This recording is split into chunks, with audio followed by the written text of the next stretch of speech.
When I'm not crying, I like to answer questions I get on YouTube. That's a sad story. What kind of friend lets his friend sleep in the closet? So this is in response to the revelation I had last week that I used to live in a closet in Las Vegas under a bunch of suit coats. I can't believe that I forgot to mention, probably the funniest thing that happened in that whole experience was I had a nightmare one time in the closet and I started flailing and I knocked all the suit coats down on me, and it was one of those things where if you're in a strange place sleeping and you wake up, there's like a couple seconds before you realize where you were. So I didn't know where I was and I was covered in suit coats, and it was probably like the most mind-shattering experience I've ever had, and I'm still triggered by that sometimes when I see a certain cut of a suit coat. What beginner acoustic guitar amp would you suggest for $100? So maybe you guys can help me out with this, because I don't know if there's really one around that price range that's great. Now, I am kind of a defender of the Spider Line 6 because I think for $100, it's like you're not going to get much better.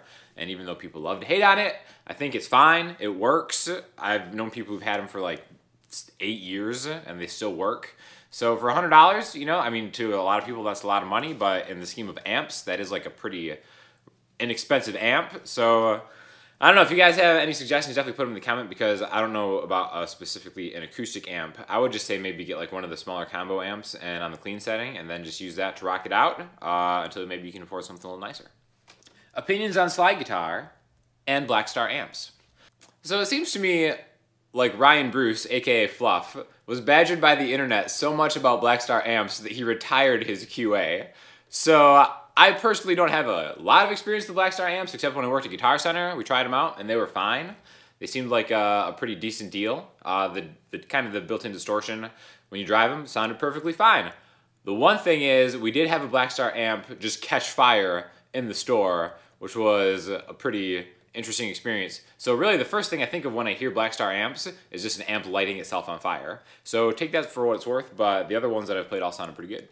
As far as slide guitar goes, I'm also not really, I think in this next year, I'm going to try to get good at slide guitar. Like, I'm a total slide guitar poser right now. I can kind of do it. Again, at my heart, I'm kind of a minimalist, and anything in life where I have to carry extra things around with me, I'm kind of just like not that interested in. So how lazy is it that having to like have a slide around, which I know I have one, there's someone in this room somewhere, is kind of a deterrent for me to learn to play slide guitar. But slide guitar is awesome, and I do think that I'm going to make a conscious effort to get better at it. So maybe I'll make a couple videos or something documenting my rise through the ranks of slide guitar. So maybe stay tuned for that. Somebody really doesn't know teaching, yet they still want to show off. You are one of them.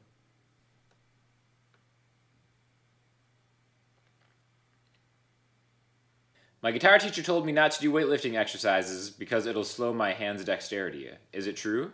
I mean, I'm no scientist, but that doesn't really sound true to me. I mean, there are a lot of times where I felt like I was getting too buff to play guitar, but I think you'll be fine. Maybe, again, correct me if I'm wrong, but it seems to me like you could probably lift weights and still play guitar. What do you recommend learning after learning the basic chords and some simple strumming patterns, pentatonic scale, arpeggios, basic music theory? What vids do you recommend I should check out? Thanks. So I've said it a few times on here before, but after learning the bare basics of everything, I think learning all about chord building and advanced chord building and all about extended chords is such a great way to kind of learn how the entire fretboard works. Just because everything the question mentioned, like the arpeggios, the pentatonic runs, will all kind of come into focus a little bit more. Like once you kind of see like once you get past like a G major chord, and then you can kind of see like the extended like arpeggios, stuff like that. Once you see like the major 7 voicings and being able to move them around. I think for me that really helped unlock the entire fretboard, learning chord voicings all over the neck, what goes into a chord, the intervals between them, how you can jump between them, which chords share which intervals. And it can be kind of daunting at first, just because the formulas sometimes are not always intuitive. But once you really grasp it, I think that learning chords is the best way to learn almost any instrument, because that's what songs are. And even like lead lines, like the chords are all in there. So I've been trying to make a lot of videos on chord building, making that like a main focus of the teaching and stuff. So definitely check out any of the chord videos, because in my opinion, that's the best way to really expand your guitar playing into kind of the next level, because it definitely worked for me. Hi Sean, I was just wondering what your thoughts are on guitar pedals. Do you think there's a major difference in the sound quality between expensive pedals and cheap pedals? Man, that's a good question, because the guitar pedal thing is such a rabbit hole that I really try my best not to fall into. I actually kind of finished my pedal board. I'll probably do a video about that in the next week or so. But just from my own personal experience, a great example of is the Donner Yellow Fall, like $30 delay pedal that I kind of compared to the MXR Carbon copy, which is upwards of $100. And sonically, there was not a huge difference. Now, build quality, there was a massive difference. And I've had that Carbon copy for probably 8-9 years and have like never ever had an issue with it. I do feel like if those plastic casing Chinese pedals get knocked in any way, they're just going to disintegrate and explode. But if you take really good care of your pedals and your pedal board, you can get an awesome sound from the cheaper pedals. Now, as far as like the majorly expensive pedals, because an expensive pedal is so relative, like to me, Electro Harmonics makes like really cheap pedals, inexpensive pedals, but they're still around like at least $100. But I think those are a good kind of test for a really quality pedal that is not super expensive. But then Justin kind of got me into his Chase Bliss pedals, which are, he's more of like a boutique pedal guy. And the sounds that he gets from those are just really amazing. And they're so silent, and those are really hard to recreate from cheaper pedals from what I've kind of gathered. And also too, as far as like the versatility of some of the more expensive pedals, like the Earthquaker Devices Palisades we did a video on, that pedal's awesome. And again, it's kind of pricey compared to some of the other ones, but it just does so much, and it's such a quality pedal. So it's not to say that like I would never want to throw you off from getting a less expensive pedal, because they're fine, and as long as you kind of take care of them and don't knock them around, they're probably going to be fine. I've really never had pedals break, with the exception of a couple Digitech ones, which are not that cheap, but they still kind of failed on me. Other than that, I've had pretty good experiences with pedals in general, and it is one of those things, they always say you get what you pay for. I found that is not really the case with pedals, because there's such a variance in the price of them that you really just got to try things out, and it's so subjective to how you kind of feel about the sound of it, that really, it's just trying them out, finding your sound. As long as it works, it's going to sound good. And the differences are just maybe just kind of like niche differences. Like I said, with like some of the Chase Bliss, like the warped vinyl pedal, like that's something that you're just not going to find a cheaper version of. Correct me if I'm wrong on that too, but yeah, definitely pedals, rabbit hole. I try my best not to fall down into it, so I'm going to start talking about it right now before I get too caught up on it. When I started playing, there were like 30 songs or riffs that I really wanted to play, and that motivated me to work really hard. Now that I can play them fairly competently, and my motivation has dropped after reaching that goal, ever run across this block before?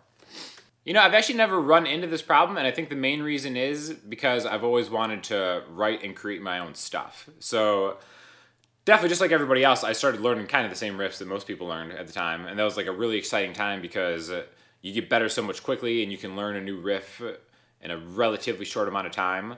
But then you're right, like after you learn all the riffs that you kind of want to, there can be like a roadblock there. But for me, what really helped me do that was to kind of start making my own stuff. So I would highly recommend you get some kind of recording device interface and just start maybe working on your own stuff, because for me, that definitely inspired me to kind of just always keep pushing myself and keep getting better, even though maybe the stuff that I wanted to just learn how to play note for note on the internet, I kind of lost interest in. So I'm a huge proponent of writing your own material and just kind of working out your own riff songs or whatever. Sean, please give me your thoughts on Johnny Marr. You said you'd put it in a vid, you big goof.